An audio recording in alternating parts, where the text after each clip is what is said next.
विष्णु। जय श्री कृष्ण। श्रीमद् भगवत गीता के चौथे अध्याय का महात्म्य। भगवान कहते हैं, हे प्रिय, अब मैं चौथे अध्याय का महात्म्य बतलाता हूँ, सुनो।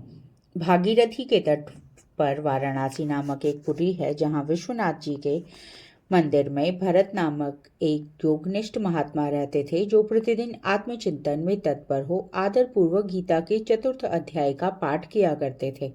उसके अध्याय से उनका अंतःकरण निर्मल हो गया था। वे शीत उष्ण आदि द्वंद्वों से कभी व्यथित नहीं होते थे। एक समय की बात है, वे तपोधन नगर की सीमा में स्थित देवताओं का दर्शन करने की इच्छा से भ्रमण करते हुए नगर से बाहर निकल गए।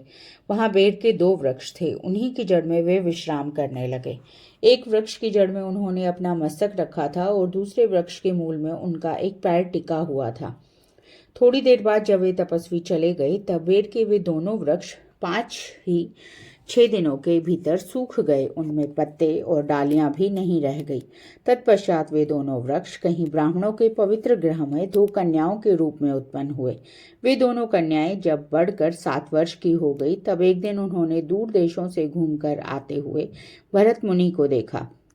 उन्हें देखते ही वे दोनों उनके चरणों में गिर पड़ी और मीठी वाणी में बोली, हे मुने, आपकी कृपा से हम दोनों का उद्धार हुआ है। हमने बेर की योनि त्याग कर मानव शरीर प्राप्त किया है। उनके इस प्रकार कहने पर मुनि को बड़ा विस्मय हुआ।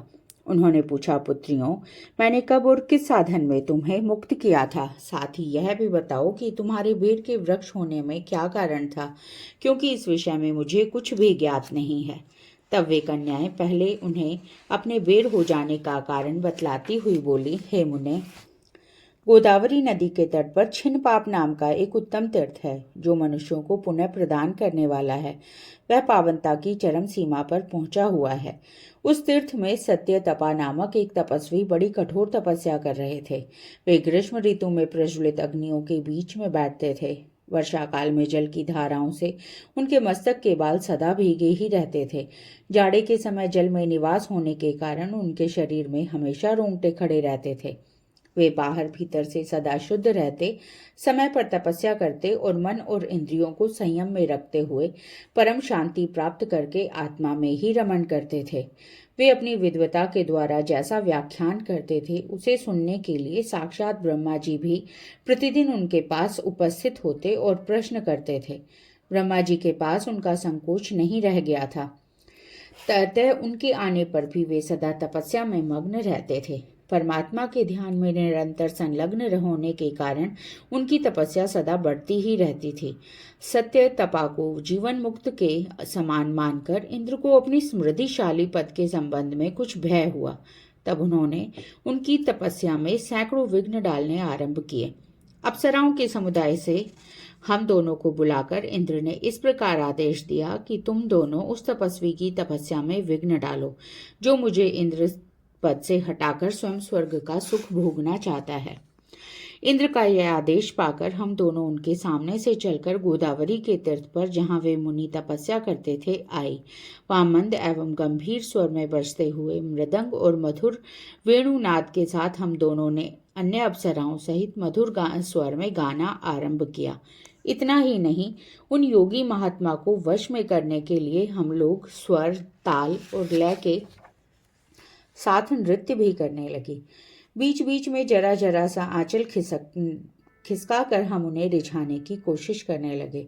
हम दोनों की उन्मत्त गति काम भाव का उद्दीपन करने वाली थी, किंतु उसने उन निर्विकार चित्त वाले महात्मा के मन में क्रोध का संचार कर दिया।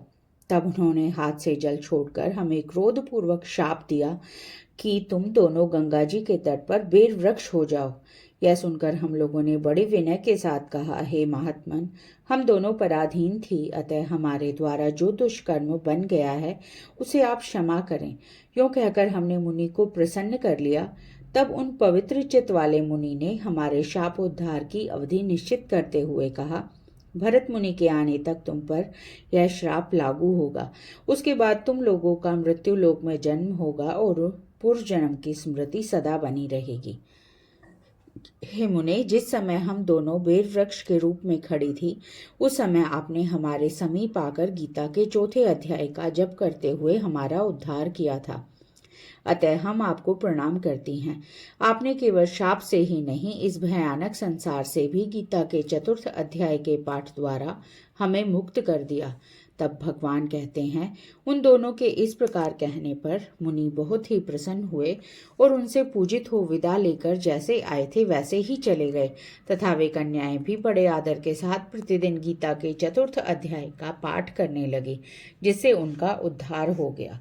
जय श्री हरे विष्णु, जय श्री कृष्ण।